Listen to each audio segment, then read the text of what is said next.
ಬಂಗಲೆ, ಶಾಮರಾವ್, ದ್ವಾರಕಾನಾಥ್. ಸೊ ಅವಾಗೆಲ್ಲ ನಾವು ದ್ವಾರಕಾನಾಥ್ ಅಂತಾನೆ ಮೊದಲೇ ಚಿತ್ರಗಳೆಲ್ಲ ಹಾಕಿರೋದು. ವೀರ ಸಂಕಲ್ಪದಲ್ಲಾಗಲಿ ಬಿ ಎಸ್ ದ್ವಾರಕಾನಾಥ್, ಆಮೇಲೆ ಇದರಲ್ಲಾಗಲಿ ಅವಾಗೆಲ್ಲನೂ ಕೂಡ ದ್ವಾರಕೀಶ್ ಆಗೋವರೆಗೂ ಕೂಡ ಅವನು ದ್ವಾರಕಾನಾಥ್ ಆಗಿ ಇದ್ದ. ಯಾವಾಗ ದ್ವಾರಕೀಶ್ ಅಂತ ಹೆಸರಿಟ್ಟಿದ್ದು ಮಾಡ್ದ, ಮೇಲಿಂದ ಮೇಲೆ ಅವನು ಬೆಳ್ಕೊಂಡು ಬರೋಕ್ಕೆ ಶುರು ಮಾಡ್ದ. ಮೊದಲೆಲ್ಲ ಅವನು ಪಾರ್ಟ್ ಮಾಡ್ತಾ ಇದ್ದಿದ್ದೆಲ್ಲ ಸಪೋರ್ಟಿಂಗು, ಇದು ಕಾಮಿಡಿ, ಆ ಥರದ್ದು ಪಾರ್ಟ್ಗಳೇ ಹೊರತು ಮೇಯ್ನ್ ಕ್ಯಾರೆಕ್ಟರ್ಗಳು ಯಾವುದೂ ಬಂದಿರಲಿಲ್ಲ. ಇನ್ನು ಯಾವಾಗ ಅಂಗಡಿನೂ ಬಿಟ್ಟು ಬಂದಾಗ ಐ ಥಿಂಕ್ ಅದೃಷ್ಟ ಕುಲಾಯಿಸ್ತು ಅಂತ ಕಾಣಿಸುತ್ತೆ.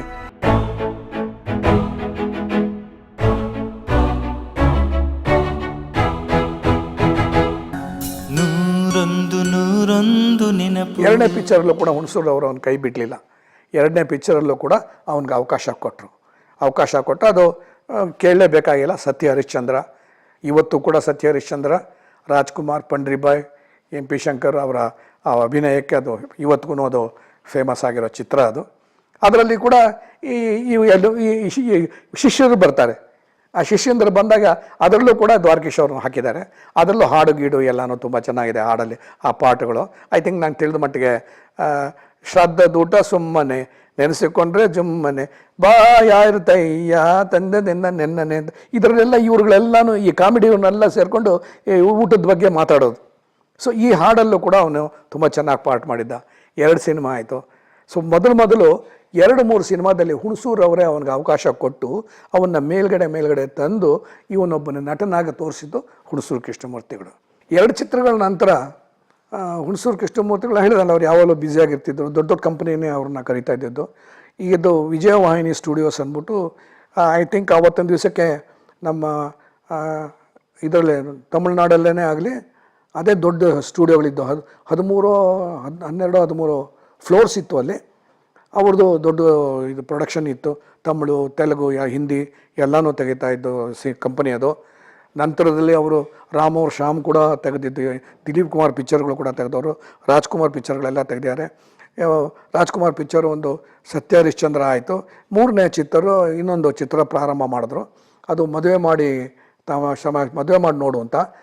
ಮಾಡಿ ನೋಡು ಅಂತ ಅದು ಹೇಳ್ದೆ. ಅದು ಹಿಂದೆ ಅದು ಐ ಥಿಂಕ್ ನನ್ನ ಬುದ್ಧಿಗೆ ತಿಳಿದ ಮಟ್ಟಿಗೆ ಗುಂಡಮ್ಮ ಕಥಾ ಇರಬೇಕು. ಆ ಗುಂಡಮ್ಮ ಕಥಾನ ತೆಲುಗಲ್ಲಿ ಬಂದಿತ್ತು. ಅದು ಸೂಪರ್ ಹಿಟ್ ಆಗಿತ್ತು. ಎನ್ ಟಿ ರಾಮರಾವ್, ನಾಗೇಶ್ವರರಾವ್ ಅಂತ ಕಾಣಿಸುತ್ತೆ. ಅದು ದೊಡ್ಡ ಕಂಪನಿ ಅಂತ ದೊಡ್ಡ ಸ್ಟಾರ್ಗಳೇ ಹಾಕೋರು ಅವರು. ಅದನ್ನು ರಾಜ್ಕುಮಾರ್ ಮಾಡಿದ್ರು. ಆಮೇಲೆ ಆ ಪಿಕ್ಚರು ತುಂಬ ಸೂಪರ್ ಹಿಟ್ ಆಯಿತು. ಅದರಲ್ಲೂ ಕೂಡ ದ್ವಾರಕೀಶ್ಗೆ ಒಂದು ಪಾರ್ಟ್ ಕೊಟ್ಟರು. ಸೊ 3 ಪಿಕ್ಚರ್ಗಳಲ್ಲೂ ಕೂಡ ಸತತವಾಗಿ ಹುಣಸೂರು ಅವರು ದ್ವಾರಕೀಶ್ಗೆ ಅವಕಾಶ ಕೊಟ್ಟರು. ಅದರಿಂದ ಅಲ್ಲಿ ಇಲ್ಲಿ ಎಲ್ಲ ಹೋದರೂ ಕೂಡ ಇವನು ರೆಕಗ್ನೈಸ್ ಆಗ್ತಾಯಿದ್ದ. ಏನಾಗೋಯಿತು ಅಂತ ಹೇಳಿದ್ರೆ, ಫ್ಯಾಮಿಲಿಲಿ ಇವನು ಆವಾಗ ಯಾವ ಸಿನಿಮಾ ಶೂಟಿಂಗ್ ಇದೆ ಅಂದರೆ ಮೈಸೂರಿಂದ ಬರೋದು, ಪಾರ್ಟ್ ಮಾಡೋದು, ಪುನಃ ಹೋಗಿ ಅಂಗಡಿಲಿ ಕೂತ್ಕೊಳ್ಳೋದು. ಸೊ ಆಟೋಮೊಬೈಲ್ ಬಿಸ್ನೆಸ್ಸು ಯಾವಾಗ ಗ್ಯಾಪ್ ಇರ್ತಿತ್ತೋ, ಶೂಟಿಂಗ್ ಇಲ್ಲ ಅಂತ ಹೇಳಿದಾಗ ಮೈಸೂರಿಗೆ ಹೋಗಿದ್ದೇನೆ ಆಟೋಮೊಬೈಲ್ ಅಂಗಡಿಯಲ್ಲಿ ಕೂತ್ಕೊಳ್ಳೋವ. ಸೊ ಆಟೋಮೊಬೈಲ್ ಕೂತ್ಕೊಂಡು ವ್ಯಾಪಾರ ಮಾಡವ. ಏನು ಮಾಡಿದ್ರು ಕೂಡ ಯಾರು ಬಂದರೂ ಕೂಡ ಇವನ್ನೇ ಕೇಳೋರು ಅಂಗಡೀಲಿ. ಇನ್ನೊಬ್ಬರು ಇದ್ದರು, ಒಬ್ಬರು ತಮಿಳಿಯನ್ನು, ಬಟ್ ಅವರು ತುಂಬ ವ್ಯಾಪಾರ ಚೆನ್ನಾಗಿ ಗೊತ್ತಿರೋರು ಅವರು. ಇವನು ಕೂತ್ಕೊಂಡದ್ದು ಇವನಿಗೆ ಸ್ವಲ್ಪ ಗೊತ್ತಿದ್ರೆ ಸಾಕು, ಅದ್ರಬೇಕಂತ ಹೇಳ್ಕೊಳ್ಳೋನು. ಸೊ ಮಾಡ್ತಾಯಿದ್ದ. ಇವನು ಸಿನಿಮಾಕ್ಕೆ ಹೋಗೋದನ್ನು ಅವ್ರ ದೊಡ್ಡಣ್ಣನಿಗೆ ಇಷ್ಟ ಇಲ್ಲ. ಯಾಕೆ ಅಂತ ಹೇಳಿದ್ರೆ, ಇವನು 15 ದಿವಸ 20 ದಿವಸ ಅಲ್ಲಿ ಪಾರ್ಟ್ ಮಾಡೋಕ್ಕೆ ಅಂತ ಹೋದರೆ ಇಲ್ಲಿ ಅಂಗಡೀಲಿ ಇವರೊಬ್ಬರೇ ಇರ್ತಾರೆ, ಇನ್ನು ಇರೋದಿಲ್ಲ. ಅದಕ್ಕೋಸ್ಕರ ಇವನಿಗೆ ಹೇಳಿದ್ರು, ನೋಡಪ್ಪ ನೀನು ಈ ಕಡೆನೂ ಕಾಲಿಡಬೇಡ, ಆ ಕಡೆನೂ ಕಾಲಿಡಬೇಡ, ಯಾವುದಾರೋ ಒಂದರಲ್ಲಿ ಇರಬೇಕು ಅಂತ. ಇವನು ಹೇಳ್ದ, ಇಲ್ಲ ನನಗೆ ಇದು ಇಷ್ಟ ಇಲ್ಲ, ನನಗೆ ಇಷ್ಟ ಇರೋದು ಸಿನಿಮಾದಲ್ಲಿ ನಟನೆ ಮಾಡೋದು. ಆದ್ದರಿಂದ ನಾನು ಅಲ್ಲೇ ಹೋಗ್ತೀನಿ, ದಯವಿಟ್ಟು ನಾನು ಬಿಟ್ಬಿಡಿ, ನಾನು ಹೋಗ್ತೀನಿ. ಸರಿ ನೀನು ಹೋಗೋದಾದ್ರು ಹೋಗಪ್ಪ ಅಂತ ಹೇಳಿದ್ದೆ. ಅವ್ನ ಕೈಲಿ ಸೈನ್ ಮಾಡಿಸ್ಕೊಂಡಿದ್ದಾನೆ, ಅವ್ನು ಕಳಿಸಿದ್ರು. ಸೊ ಈಗ ಸಿನಿಮಾದಲ್ಲೇ ಬರಬೇಕಾಯಿತು. ಸಿನಿಮಾದಲ್ಲೇ ಇದಾಗೋಯ್ತು. ಇದಾದಮೇಲೆ ನಾನು ಹೇಳಿದ್ನಲ್ಲ, ಈ ಮದುವೆ ಇದಾದಮೇಲೆ, ಆ ಪಿಕ್ಚರ್ ಆದಮೇಲೆ ನಮ್ಮ ಹತ್ರ ಹುಣಸೂರು ಅವ್ರ ಹತ್ರ ಒಬ್ಬರು ಅವ್ರ ಮನೆಯಲ್ಲಿ ಮಕ್ಳಿಗೆ ಪಾಠ ಹೇಳ್ಕೊಡೋಕ್ಕೋಸ್ಕರ, ಹಿಂದಿ ಪಾಠ ಹೇಳ್ಕೊಡೋಕ್ಕೋಸ್ಕರ CV ಶಿವಶಂಕರ್ ಅವ್ರ ಜೊತೆಲೇ ಇದ್ದರು. ಅವರು ಮನೆ ಪಾಠ ಹೇಳ್ಕೊಡೋಕೆ ಬರೋರು, ಹಿಂದಿ ಪಾಠ ಹೇಳ್ಕೊಡೋಕೆ ಬಂದವರು. ಏನಾಗೋಯ್ತು ಅಂದರೆ, ಹುಣಸೂರು ಕೃಷ್ಣಮೂರ್ತಿಗಳ ಮಕ್ಕಳ ಜೊತೆ ಅವರು ಸೇರಿಕೊಂಡು ಬೆಳ್ಕೊಂಡಿದ್ದಾನೆ. ಅವರು 2ನೇ ಮಗ ಸಿರಿಪ್ರಸಾದ್ ಅಂತ ಈಗ ಅಮೇರಿಕಾದಲ್ಲಿದ್ದಾನೆ, MBA ಮಾಡಿದ್ದಾನೆ. ಅವನು ಚಿಕ್ಕ ಹುಡುಗ ಆಗಿದ್ದು, ಅವನು ನೋಡ್ಕೊಳ್ಳೋರು. ಅವನಿಗೆ ಎಲ್ಲ ಕೆಲಸನೂ ಮಾಡೋರು ಅವ್ರು. ಪಾಪ ನಾವು ಹೇಳ್ತೀವಲ್ಲ ಬುಡ ತೊಳಿತಾರೆ ಅಂತ, ಆ ಕೆಲಸ ಕೂಡ ಮಾಡಿದ್ದಾರೆ. ನಾನು ನೋಡಿದ್ದೀನಿ. ಅಷ್ಟು ಇಷ್ಟ ಆ ಹುಡುಗನ ಕಂಡ್ರೆ ಅವರು. ಸೊ ಅವ್ರ ಮನೇಲೇ ಇದ್ಕೊಂಡ್ಬಿಟ್ಟಿದ್ರು ಅವರು ಕೂಡ ನಾಟಕದಲ್ಲಿ ಪಾರ್ಟು, ಸಿನಿಮಾದ ಇದು ಮಾಡೋದು, ಸಿನಿಮಾದಲ್ಲಿ ಅಲ್ಲಿ ಇಲ್ಲಿ ಅವಕಾಶ. ಅವರು ಕೂಡ ಇದರಲ್ಲೇ ಇದ್ದಾರೆ, ಸತ್ಯ ಹರಿಶ್ಚಂದ್ರದಲ್ಲೂ ಇದ್ದಾರೆ. ಸೊ ಅವ್ರಿಗೇನು ಅಂತ ಹೇಳಿದ್ರೆ ಆಯ್ತಲ್ಲ, ಅವರು ಒಳ್ಳೆ ಸಾಹಿತಿನೇ ಸಿ ವಿ ಶಿವಶಂಕರ್. ನಾನು ಯಾತಕ್ಕೋಸ್ಕರ ಒಂದು ಸಿನಿಮಾದಲ್ಲಿ ಇದು ಮಾಡಬಾರ್ದು, ಪ್ರೊಡ್ಯೂಸ್ ಮಾಡಬಾರ್ದು, ಆಮೇಲೆ ಡೈರೆಕ್ಷನ್ ಮಾಡಬಾರ್ದು, ಸಿನಿಮಾಕ್ಕೆ ಹೋಗಬಾರ್ದು ಅನ್ನೋದೊಂದು ಆಸೆ ಇತ್ತು ಅವ್ರಿಗೆ. ಅವ್ರು ಏನು ಮಾಡಿದ್ರು ಅಂತ ಹೇಳಿದ್ರೆ, ಅವರು ಒಂದು ಸಿನಿಮಾ ಶುರು ಮಾಡಿದ್ರು. ಏನು ಅಂತ ಹೇಳಿದ್ರೆ ಮನೆ ಕಟ್ಟಿ ನೋಡು ಅಂತ. ಈ ಮನೆ ಕಟ್ಟಿ ನೋಡು ಅನ್ನೋ ಚಿತ್ರ ಪ್ರಾರಂಭ ಮಾಡಿದ್ರು. ಅದರಲ್ಲಿ ದ್ವಾರಕೀಶ್ಗೆ ಒಂದು ಭಾಳ ಒಳ್ಳೆ ಪಾರ್ಟ್ ಕೊಟ್ಟರು. ಆಗ ಹೇಳಿದ್ರು, ಅಲ್ಲಿವರೆಗೂ ನಮ್ಮ ದ್ವಾರಕೀಶ್ ಹೆಸರು ದ್ವಾರಕೀಶ್ ಆಗಿರಲಿಲ್ಲ. ಏನಾಗಿತ್ತು ಅಂತ ಹೇಳಿದ್ರೆ ಬಂಗಲೆ ಶಾಮರಾವ್ ದ್ವಾರಕಾನಾಥ್. ಸೊ ಅವಾಗೆಲ್ಲ ನಾವು ದ್ವಾರಕಾನಾಥ್ ಅಂತಲೇ ಮೊದಲೇ ಚಿತ್ರಗಳೆಲ್ಲ ಹಾಕಿರೋದು. ವೀರ ಸಂಕಲ್ಪದಲ್ಲಾಗಲಿ ಬಿ ಎಸ್ ದ್ವಾರಕಾನಾಥ್, ಆಮೇಲೆ ಇದರಲ್ಲಾಗಲಿ ಅವಾಗೆಲ್ಲನೂ ಕೂಡ ದ್ವಾರಕೀಶ್ ಆಗೋವರು ಕೂಡ ಅವನು ದ್ವಾರಕಾನಾಥಾಗಿ ಇದ್ದ. ಆ ಬಿ ಎಸ್ ಬಂಗಲೆ ಶಾಮರಾವ್ ದ್ವಾರಕಾನಾಥ್ ಅನ್ನೋದು ಬದಲಾಯಿಸಿದ್ದು ಯಾರು ಅಂತ ಹೇಳಿದ್ರೆ ಸಿ ವಿ ಶಿವಶಂಕರ್ ಅವರು. ಅವ್ರ ಮನೆ ಕಟ್ಟಿ ನೋಡಲಿ ದ್ವಾರಕಾನಾಥ್ ಅಂತ ಅದು ಚೆನ್ನಾಗಿರಲ್ಲ, ಒಂದು ಚಿಕ್ಕದಾಗಿ ಮಾಡೋಣ ಶಾರ್ಟ್ ಆ್ಯಂಡ್ ಸ್ವೀಟಾಗಿ ಅಂತ ಹೇಳಿದ್ದೇನೆ. ಅವರನ್ನೇ ಅವನ್ನ ದ್ವಾರಕೀಶ್ ಅಂತ ಮಾಡಿದ್ರು. ದ್ವಾರಕಾನಾಥ್ ಹೋಗಿ ದ್ವಾರಕೀಶ್ ಆಗಿದ್ದು ಮನೆ ಕಟ್ಟಿ ನೋಡು ಇಂದ. ಅವ್ರು ಯಾವ ಟೈಮಲ್ಲಿ ದ್ವಾರಕೀಶ್ ಅಂತ ಬದಲಾಯಿಸಿದ್ರು ಅಲ್ಲಿಂದ ಅದೃಷ್ಟ ಕುದ್ಲಾಯಿಸಾಯಿತು. ಅದು ಸ್ಟಾರ್ಟಿಂಗ್ ಪಾಯಿಂಟ್ ಹುಣಸೂರು ಅವ್ರು ಹಾಕಿದ್ದು ಫೌಂಡೇಶನ್ನು. ಆಮೇಲೆ ಯಾವಾಗ ದ್ವಾರಕೀಶ್ ಅಂತ ಹೆಸರಿಟ್ಟಿದ್ದು ಮಾಡ್ದ ಮೇಲಿಂದ ಮೇಲೆ ಅವನು ಬೆಳ್ಕೊಂಡು ಬರೋಕ್ಕೆ ಶುರು ಮಾಡ್ದ. ನೂರೊಂದು ನೆನಪು, ಇದು ಅಂತರಂಗ ಬಹಿರಂಗದ ಹೊಳಪು.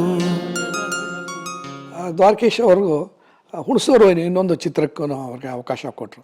ಏನದು ಹುಣಸೂರು ಕೃಷ್ಣಮೂರ್ತಿ ಅವರ ಸ್ವಂತ ನಿರ್ಮಾಣ ಅದು. ಏಕೆಂದರೆ ಮೊದಲು ರತ್ನಮಂಜರಿ, ಆಮೇಲೆ ವೀರ ಸಂಕಲ್ಪ, ಆಮೇಲೆ ಇನ್ನೊಂದು ಸಿನಿಮಾ ಈಗ ಶುರು ಮಾಡಿದ್ರು. ಇದು ಏನು ಅಂತ ಹೇಳಿದ್ರೆ ರಾಜ್ಕುಮಾರ್ ಕಲ್ಪನಾ ಅಭಿನಯದ ಚಿತ್ರ ಇದು ಕನ್ನಿಕಾ ಪರಮೇಶ್ವರಿ ಕಥೆ ಅಂತ. ಸೊ ಒಂದೇನು ಅಂತ ಹೇಳಿದ್ರೆ ಈ ಚಿತ್ರದ ಕಥೆ ಒಂಥರ ಜನಕ್ಕೆ ಹಿಡಿಸುತ್ತೆ ಅಂತ ಹುಣಸೂರು ಇಷ್ಟಪಟ್ಟರು. ಸೊ ಈ ಕಥೆನ ಸೆಲೆಕ್ಟ್ ಮಾಡಿಕೊಂಡ್ರು. ಇದರಲ್ಲೂ ಕೂಡ ಅಣ್ಣ ಅವರು, ಆಮೇಲೆ ಕಲ್ಪನಾ, ನಾಗೇಂದ್ರರು, ಜಯಶ್ರೀ, ದೊಡ್ಡ ಸ್ಟಾರ್ ಕ್ಯಾಸ್ಟ್ ಆಯಿತು. ನರಸಿಂಹರಾಜಣ್ಣ, ಆಮೇಲೆ ದ್ವಾರಕೀಶ್ ಅವರು ಎಲ್ಲರೂ ಇದ್ದರು. ಸೊ ಆ ಚಿತ್ರನೂ ಕೂಡ ಅದರಲ್ಲಿ ಒಂದು ಪಾರ್ಟ್ ಮಾಡಿದ್ರು. ಸೊ ಹೀಗೇ ಮೊದಲು ಪ್ರಾರಂಭದಲ್ಲಿ ಹುಣಸೂರು ಹೇಳಿದ ಮೊದಲೇ ಹುಣಸೂರು ಅವ್ರಿಗೆ ಅವನಿಗೆ ಅವಕಾಶ ಕೊಟ್ಟು ಒಂದು ಸ್ವಲ್ಪ ಮೇಲ್ ತಂದರು.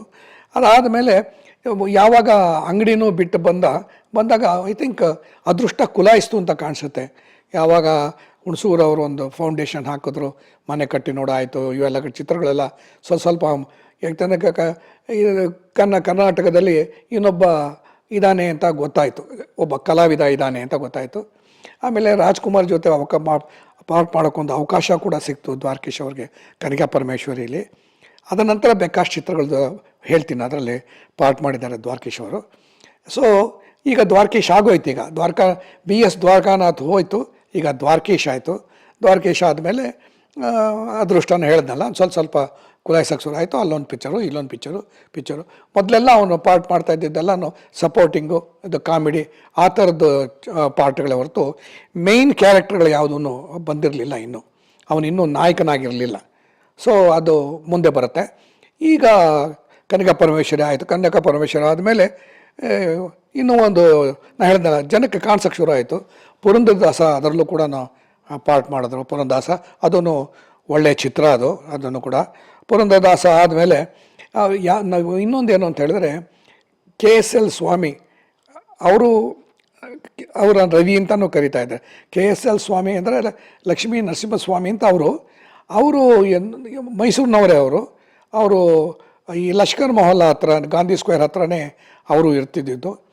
ದ್ವಾರಕೀಶ್ ಅವ್ರಿಗೂ ಭಾಳ ರವಿಗೆ, ಆಮೇಲೆ KSL ಸ್ವಾಮಿಗೆ ಬಹಳ ಗಂಟಸ್ಸೆ ಗಳಿಸೆ ಮೊದಲಿಂದ. ರವಿಯವರು ಏನು ಅಂತ ಹೇಳಿದ್ರೆ ಅವ್ರಿಗೆ ಹಾಡಬೇಕು ಅನ್ನೋ ಆಸೆ ಇತ್ತು. ಅವರು ನಿರ್ದೇಶನದಕ್ಕಾಗಲಿ ಪಾರ್ಟ್ ಮಾಡೋಕ್ಕಾಗಲಿ ಆಸೆ ಪಟ್ಟು ಬಂದವರಲ್ಲ, ಅವ್ರು ಹಾಡಬೇಕು ಅಂತ ಬಂದವರು. ಅಲ್ಲೊಬ್ಬರು ಅಶ್ವಥ್ ನಾರಾಯಣ್ ಶೆಟ್ರು ಅಂತ ಇದ್ದರು. ಅವರೇನು ಅಂದರೆ ಸಿನಿಮಾಕ್ಕೆ ಕೊಂಚ ಫೈನಾನ್ಸ್ ಕೊಡೋರು.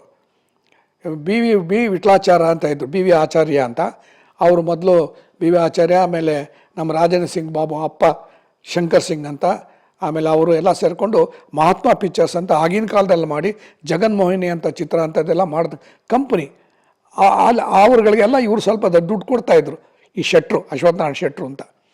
ಈಗ ವಿಟ್ಲಾಚಾರ್ಯ ದೊಡ್ಡ ಪ್ರೊಡ್ಯೂಸರ್ ಆಗಿಬಿಟ್ರೆ, ಎನ್ ಟಿ ರಾಮರಾವ್ ಅವರು ಇವ್ರನ್ನ ಇಟ್ಕೊಂಡು ಇವರ ಹಣಗಳ ಅವಶ್ಯಕತೆ ಇಲ್ಲ. ಆದರೂ ಕೂಡ ಏನು ಅಂದರೆ ಅದೃಷ್ಟದ ಕೈ ಅಂತ ಎನ್ ಟಿ ರಾಮರಾವ್ ಪಿಕ್ಚರ್ ತೆಗಿತಿದ್ರು ಕೂಡ ಇವ್ರನ್ನ ವಿಟ್ಲಾಚಾರ್ಯರು ಇವ್ರ ಹತ್ರ ಅದೃಷ್ಟದ ಕೈ ಅಂದ್ಬಿಟ್ಟು 10,000ನೋ 5,000ನೋ ಇಸ್ಕೊತಾಯಿದ್ರು. ಇವ್ರು ಬಂದು ಕೊಟ್ಟು ಹೋಗೋರು. ಅದೇ ಥರ ಹುಣಸೂರಿಗೆ ಕೂಡ ಕೊಡೋರು, ಹುಣಸೂರು ಕೂಡ ತೊಗೊಳೋರು 5,000ನೋ 10,000. ಆವತ್ತಿನ ಸಹ ಅಷ್ಟೇ 5,000 ಅದು ಕೊಡುವಾಗ ಇವರು ಕೂಡ ರವಿ ಬರೋರು ಬಂದು ಅಲ್ಲೇ ನಮ್ಮ ಹುಣಸೂರವ್ರ ಎದುರುಗಡೆ ಅವ್ರ ಹಾಡೋಕ್ಕೋಸ್ಕರ ಬಂದಿದ್ದೀನಿ ಅಂದ್ಬಿಟ್ಟು ಹಾಡು ಚೆನ್ನಾಗಿ ಹಾಡ್ತಾಯಿದ್ರು ಅವಾಗಲೂ ಕೂಡ ಅವರು. ಸೊ ಈ ಥರಕ್ಕೆ ಬಂದವರು ನಮ್ಮ ಮನೆಗೆ ಹುಣಸೂರವ್ರು ಬರೋಕ್ಕೆ ಶುರು ಆದರು. ಆಮೇಲೆ ದ್ವಾರಕೀಶ್ಗೂ ಅವನಿಗೂ ಒಂಥರ ಫ್ರೆಂಡ್ಶಿಪ್ಪು, ನಂಟಸ್ತಿಗೆ ಅಲ್ಲ, ಫ್ರೆಂಡ್ಶಿಪ್ ಜಾಸ್ತಿ ಆಯಿತು. ನಂತರ ರವಿ ಪಿಕ್ಚರ್ ಶುರು ಮಾಡಿದ್ರೆ ಹೆಚ್ಚು ಕಮ್ಮಿ ರವಿ ನಿರ್ದೇಶನದವರು. ಆಮೇಲೆ ರವಿ ಆದರು. ಮೊದಲೆಲ್ಲ KSL ಸ್ವಾಮಿ ಅಂತ ಇತ್ತು, ಆ KSL ಸ್ವಾಮಿ ಹೋಗಿ ರವಿ ಆಯಿತು. ಅವರು ಕೂಡ ನಂತರ ದ್ವಾರಕೀಶ್ ಜೊತೆ ಬೇಕಾಷ್ಟು ಪಿಕ್ಚರ್ಗಳಿಗೆ ಅವಕಾಶ ಕೊಟ್ಟಿದ್ದಾರೆ. ದ್ವಾರಕೀಶ್ಗೆ ಹಲವಾರು ಚಿತ್ರಗಳಿಗೆ ಕೊಟ್ಟಿದ್ದಲ್ಲದೆ ಒಂದು ಅದೃಷ್ಟನೂ ಕೂಡ ತಂದುಕೊಟ್ರು ಅಂತಲೂ ಹೇಳ್ಬೋದು ಸತತವಾಗಿ. ನಂತರ ದ್ವಾರಕೀಶ್ ಅವರ ಬ್ಯಾನರ್ಲು ಕೂಡ ರವಿ ಅವರು ಡೈರೆಕ್ಟ್ ಮಾಡಿದ್ದಾರೆ. ಅದರ ನಂತರ ಬರ್ತೀನಿ. ಆಮೇಲೆ ಈಗ ರವಿ ಅವರೇನು ಮಾಡಿದ್ರು, GY ಅವ್ರ ಜೊತೆನೂ ಕೆಲಸ ಮಾಡೋರು, ಬಹಳ ಬಹಳ ಬುದ್ಧಿವಂತರು, ಬಹಳ ಆಚಾರ ವಿಚಾರ ತಿಳ್ಕೊಂಡವರು. ಅವರು GY ಅವ್ರ ಹತ್ರ ಕೆಲಸ ಮಾಡ್ತಾಯಿದ್ದವರು. ಅವರು ಇನ್ನೊಂದು ಸಮೀವುಲ್ಲಾ ಅಂತ ಒಬ್ಬರು ಇದ್ದು, ಸಮೀವುಲ್ಲಾ, ಆಮೇಲೆ ಜಾನಕಿರಾಮ್ ಅಂತ. ಜಾನಕಿರಾಮ್ ಅನ್ನೋರು ಕೂಡ ದೊಡ್ಡ ಕ್ಯಾಮ್ರಾಮನ್ನು. ಸಮೀವುಲ್ಲಾ ಅನ್ನೋರು ಇಲ್ಲಿ 2-3 ಪೆಟ್ರೋಲ್ ಬಂಕ್ ಓನರ್ಗಳವರು. ಅವರು ಕೂಡ ಒಂದು ಪಿಕ್ಚರ್ ಕಂಪನಿ ಶುರು ಮಾಡಿದ್ರು. ಆ ಕಂಪನಿ ಶುರು ಮಾಡಿದ ಪಿಕ್ಚರ್ಗಳಲ್ಲಿ ಅದರಲ್ಲಿ ಮೊದಲು ಒಂದು ಲಗ್ನ ಪತ್ರಿಕೆ ಅಂತ ಒಂದು ಪಿಕ್ಚರ್ ಮಾಡಿದ್ರು. ಲಗ್ನ ಪತ್ರಿಕೆಯಲ್ಲಿ ಒಳ್ಳೆ ಪಾರ್ಟ್ ನನಗೆ ಕೊಟ್ಟರು ದ್ವಾರಕೀಶ್ಗೆ. ನಮ್ಮ ರವಿ ಅಥವಾ KSL ಸ್ವಾಮಿ ಒಳ್ಳೆ ಅವಕಾಶ ಕೊಟ್ಟರು. ಒಳ್ಳೆ ಪಾರ್ಟು, ಹಾಡುಗಳು ಗೀಡುಗಳು ಎಲ್ಲ ಇತ್ತು. ಅದರಲ್ಲೂ ಕೂಡ ಒಳ್ಳೆ ಹೆಸರು ಅದು. ಆ ಹಾಡುಗಳೇ ಚೆನ್ನಾಗಿತ್ತು. ಅದರಲ್ಲಿ ಒಂದು ಶಿವರಾಮ್ಗೆ ನಾವೆಲ್ಲನೂ ಕೂಡ ಇಂಡಸ್ಟ್ರಿಯಲ್ ಶಿವರಾಮಣ್ಣ ಅಂತ ಕರೆಯೋದು. ಆಮೇಲೆ ಒಂದು ಉದಯಶಂಕರನೇ ಅವರಿಬ್ಬರೂ ಒಂದು ಬಲೆ ಜೋಡಿ ಒಂದು ಹಾಡು ಹಾಕಿದ್ರು. ಬಲ್ಲಪರೂಪ ನಮ್ಮ ಜೋಡಿ ಎಂಥ ಕಚೇರಿಗೂ ನಾವು ರೆಡಿ ಅಂತ. ಆಮೇಲೆ ಅಲ್ಲಿ ಬರೋದು ಚನ್ನಪಟ್ಟಣ ಅಂತ ಬರೋದು. ಆಮೇಲೆ ಚನ್ನಪಟ್ಟಣ ಅಂತ ಬಂದಕ್ಕೆ ಆ ಚನ್ನಪಟ್ಟಣದ ಜನಗಳು ಈ ಥರ ನಮ್ಮನ್ನೇನೋ ಈ ಥರ ಕಂಡಮ್ ಮಾಡ್ದಂಗೆ ಇರುತ್ತೆ ಅಂದ್ಬಿಟ್ಟು ಚನ್ನಪಟ್ಟಣ ಅನ್ನೋದನ್ನು ಬಿಡಕ್ಕೆ ಶುರು ಮಾಡಿಬಿಟ್ಟು ಸಿನಿಮಾದಲ್ಲಿ. ಆ ಹಾಡುಗಳಲ್ಲಿ ಅವರಿಬ್ಬರು ಹಾಡು ಇವರೆಲ್ಲ ಸೇರಿಕೊಂಡು ಮಾಡಿದ್ದು ಅದು ತುಂಬ ಚೆನ್ನಾಗಿ ಬಂತು. ಲಗ್ನ ಪತ್ರಿಕೆ ಚೆನ್ನಾಗೂ ಹೆಸರು ತಂತು ಎಲ್ರಿಗೂ. ರವಿಯವ್ರಿಗೆ KSL ಸ್ವಾಮಿಗೆ ಇವರೊಬ್ಬರು ಒಳ್ಳೆ ಡೈರೆಕ್ಟರ್ ಅಂತ ಇದು ಬಂತು. ಆಮೇಲೆ ನಾವು ಮೈಸೂರಿನವರೇ ಆದ್ದರಿಂದ ನಮ್ಮ ಮಹಾತ್ಮ ಪಿಕ್ಚರ್ಸ್ ಅಂತ ಹೇಳಿದ್ದೆ, ನಮ್ಮ ರಾಜೇಂದ್ರ ಸಿಂಗ್ ಬಾಬು ಅವನು ಕೂಡ ಅವ್ರ ತಂದೆ ಡೈರೆಕ್ಷರ್ ಅವರು ಶಂಕರ್ ಸಿಂಗ್ ಅಂತ. ಅವರು ವಿಟ್ಲಾಚಾರ್ಯ ಜೊತೆ ಮೊದಲು ಪಾರ್ಟ್ನರ್ ಆಗಿದ್ದವರು. ಇವ್ರುಗಳೆಲ್ಲ ಪ್ರೊಡಕ್ಟ್ ಶುರು ಮಾಡಿದ್ರು. ಶಂಕರ್ ಸಿಂಗ್ ನಂತರ ನಮ್ಮ ರಾಜೇಂದ್ರ ಸಿಂಗ್ ಬಾಬು ಅವನೇ ಸ್ವಂತ, ಅವ್ರ ಅಣ್ಣ ಒಬ್ಬ ನಾಗರಾಜ್ ಸಿಂಗ್ ಅಂತ, ಇವರೆಲ್ಲ ಸೇರ್ಕೊಂಡಿದ್ದಾನೆ ಅಪ್ಪನ ಕಂಪನಿ ನಡ್ಸೋಕ್ಕೆ ಶುರು ಮಾಡಿದ್ರು. ಸೊ ಅದರಲ್ಲೂ ಕೂಡ ಒಂದು ಇದು ಮಾಡಿದ್ರು, ದನ ಪಿಶಾಚಿ ಅಂತ ಒಂದು ಪಿಕ್ಚರು. ಅದೊಂಥರ ಕಾಮಿಡಿ ಪಿಕ್ಚರು. ಅದರಲ್ಲಿ ದ್ವಾರಕೀಶ್ಗೆ ಹಾಕಿದ್ರು. ದ್ವಾರಕೀಶೂ ಇದ್ದಾನೆ, ಅವ್ರಿಗೆ ಒಳ್ಳೆ ಇದು. ಅದರ ಹುಣಸೂರು ಅವರು ಒಂದು ಹಾಡು ಬರೆದ್ರು, ಕುಳ್ಳ ನಾನಾಗಿದ್ದೇನಂತೆ ಒಳ್ಳೆಯ ಮನಸ್ಸು ನನಗೈತೆ, ಸುಳ್ಳನಲ್ಲ ಕಳ್ಳನಲ್ಲ ಗುಳ್ಳೆನರಿ ಬುದ್ಧಿ ನನಗಿಲ್ಲ ಅಂತ ಒಂದು ಹಾಡು. ಯಾರಿಗೆ? ತಮ್ಮ ಸೋದರಳಿಯನಿಗೋಸ್ಕರ. ಅದು ಅಲ್ಲದೆ ನಮ್ಮ ರಾಜ್ ಸಿಂಗ್ ಬಾಬು ಇಷ್ಟಪಟ್ಟು ಅವರೆಲ್ಲ ಈ ಹಾಡು ಸೂಪರ್ ಹಿಟ್ ಆಗೋಯ್ತು. ಎಲ್ಲೋದ್ರೂ ಕೂಡ ಈ ಹಾಡುಗಳು ಹೇಳೋವ ದ್ವಾರಕೀಶ್ವರ. ಅಷ್ಟೊತ್ತಿಗೆ ದ್ವಾರಕೀಶ್ ಆಗೋಗ್ಬಿಟ್ಟಿದ್ದ. ಅವನು ಏನಾಯಿತು ಅಂತ ಹೇಳಿದ್ರೆ, ಅವತ್ತಿನ ದಿವಸ ತುಂಬ ಇಷ್ಟಪಡ್ತಾ ಇದ್ದ ದ್ವಾರಕೀಶ್ ಕೂಡ. ಯಾವತ್ತೂ ಇಷ್ಟಪಡಲೇಬೇಕು ಪುಟ್ಟಣ್ಣವನ್ನ. ಯಾವ ಡೈರೆಕ್ಟ್ರು ಬಂದರೂ ಸರಿ, ಹೋದರೂ ಸರಿ, ಯಾವ ಕಲಾವಿದ ಆದರೂ ಸರಿ, ಪುಟ್ಟಣ್ಣನ ಒಪ್ಕೊಳ್ಳೇಬೇಕು. ಇವತ್ತೊಂದು ದಿವಸ ಅವ್ರು ಇಲ್ಲದೇ ಇದ್ದರೂ ಕೂಡ ಪುಟ್ಟಣ್ಣ ಕಣಗಲ್ ನಂಬರ್ 1 ಡೈರೆಕ್ಟರ್ ಕನ್ನಡದಲ್ಲಿ.